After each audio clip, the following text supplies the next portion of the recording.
In cognitive endurance, we've been working with VTT in Finland, Philips here in Netherlands, and KTH, Royal Institute of Technology in Stockholm, and then Luleå University of Technology in Luleå, Sweden. Yeah, so we created a company now in September 2014 called Memorizon.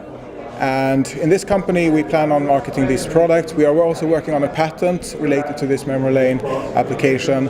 We got some funding already to get this into the market, or to start to investigate whether we can make a patent out of it or not. And we are currently in the finals for a Venture Cup contest to receive some extra funding to get our product off the line.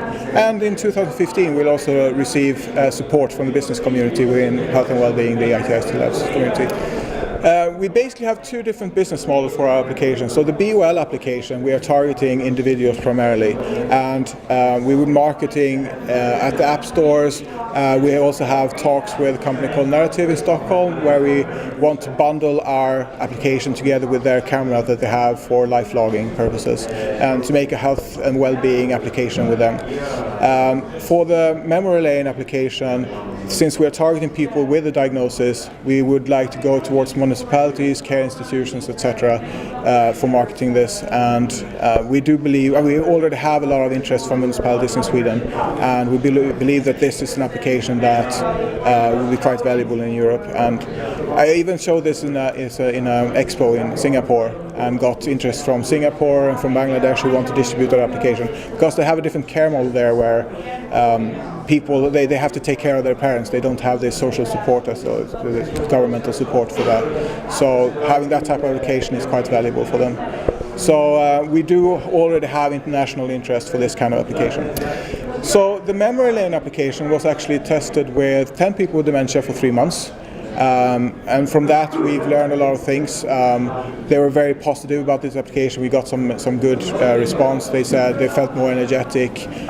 They started liking cooking and cleaning again. And this gave us actually some media attention from Swedish National News. We were featured there. We were featured in national radio and newspapers and so on. For the Be Well application, we are just starting to test now, so we are going to continue testing that throughout 2015. And we are doing that in collaboration with Royal Institute of Technology in Stockholm, where they have a user group. And this entire process has been very user-centric, where we had groups working and coming up with interface and features and so on. So it's been based from the start with discussions with real users, how they would like to use this type of application. We plan on making money in our company, of course, so with this Memorizon, selling the product. But not to forget, the care institution will save a lot of money. In dementia costs on average about 7,820 euros per year for a person with dementia. And just helping people stay half a year longer at home, or just a few months longer at home, can save a lot of costs for the governments. So there's a lot of incentive to deploy that type of self-management services. So subscription models to earn revenue for our company, but then also for governmental and municipalities to save money.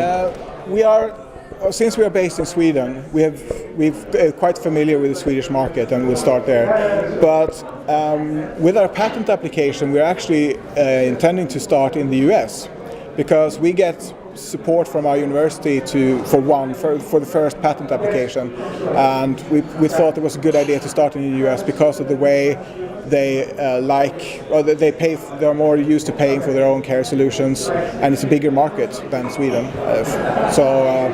Starting there and going from there to Europe, but we do of course plan on targeting Europe as well.